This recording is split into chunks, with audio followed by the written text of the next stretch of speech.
Donc je m'appelle Paul-Marie Chavannes. Je ne vais pas vous parler de business, je ne vais pas vous parler de ma vie, mais je vais vous parler de la liberté à partir d'une conviction que j'ai, qui est que nous vivons dans une société liberticide.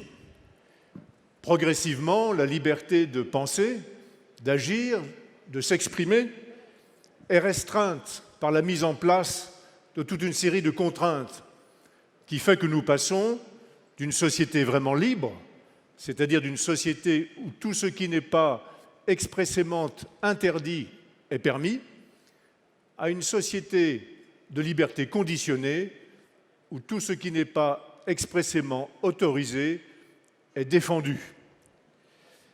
Ce phénomène n'est pas nouveau, il est à l'œuvre dans nos sociétés depuis de nombreuses années. Ce qui est nouveau, en particulier depuis la pandémie, c'est son accélération qui en révèle la véritable nature. C'est une menace profonde pour nos sociétés, car cette menace ne dit pas son nom.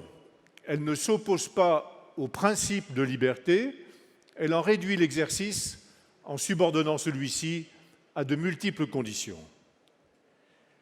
L'origine de ce phénomène réside dans le besoin excessif de protection qu'a engendré la culture contemporaine dans l'esprit de nos concitoyens.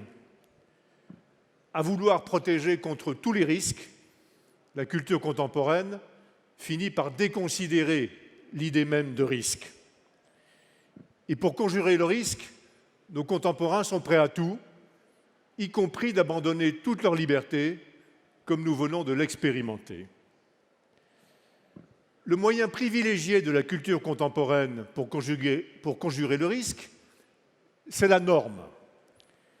Et lorsque les comportements de la population font courir un risque, il devient tout naturel de normer les comportements. Il s'ensuit que la recherche du risque zéro entraîne une avalanche de normes, et c'est là que s'opère le virage liberticide. Mais que serait une norme sans la sanction prévue pour celui ou celle qui ne la respecte pas? Rien, assurément. Il s'ensuit que la culture normative génère sa sœur jumelle, la culture punitive.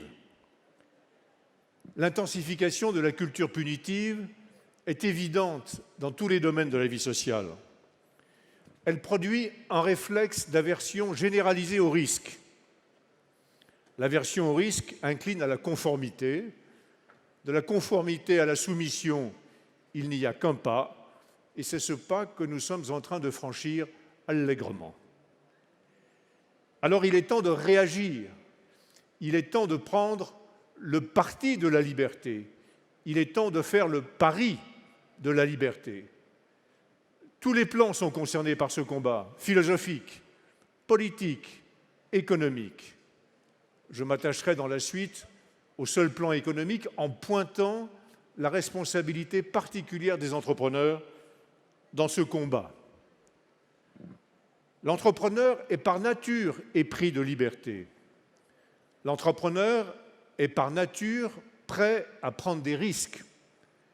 L'entrepreneur est par nature convié à faire du neuf.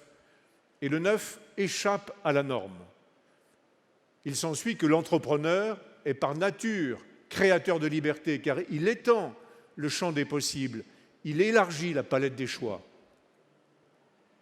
Pour contrer la toute-puissance de la culture normative, qui au contraire restreint le champ des possibles, il faut développer l'entrepreneuriat sous toutes ses formes, partout dans la société. L'entrepreneuriat dont il est question ici ne concerne pas simplement les start-up industrielles et commerciales. Il concerne les entrepreneurs sociaux, il concerne les entrepreneurs de l'économie circulaire, il comprend les entrepreneurs du monde agricole, il inclut l'univers de la fonction publique qui doit s'inspirer, comme la BPI nous le montre tous les jours, et en particulier aujourd'hui, des méthodes et de la philosophie de l'entrepreneuriat, si elle veut être à la hauteur des enjeux de la société de demain.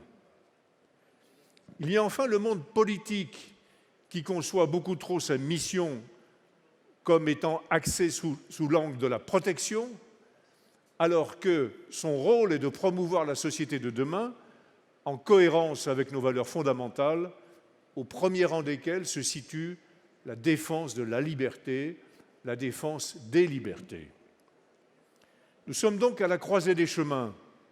D'un côté, il y a les progrès fulgurants de la science et de la technologie qui bouleversent l'ordre du monde et changent la donne des comportements individuels et collectifs. De l'autre, il y a des réflexes de peur engendrés par l'incertitude et les risques liés à tous ces changements. Là où nous sommes, ici et maintenant, nous avons le choix entre deux modèles. Un modèle de surprotection, s'appuyant sur la normalisation des comportements par le truchement d'une réglementation complexe et punitive, ou un modèle pariant sur la liberté d'entreprendre et la prise de risque pour répondre aux immenses défis de notre temps. Le premier modèle conduira à l'établissement d'une société de méfiance et de défiance et finalement de violence. Le second ne peut exister et prospérer que dans une société de confiance et de liberté, d'où jailliront les initiatives et les innovations, seules à même de résoudre les grands problèmes contemporains. À chacun de se positionner, faites votre choix. Je vous remercie de votre attention.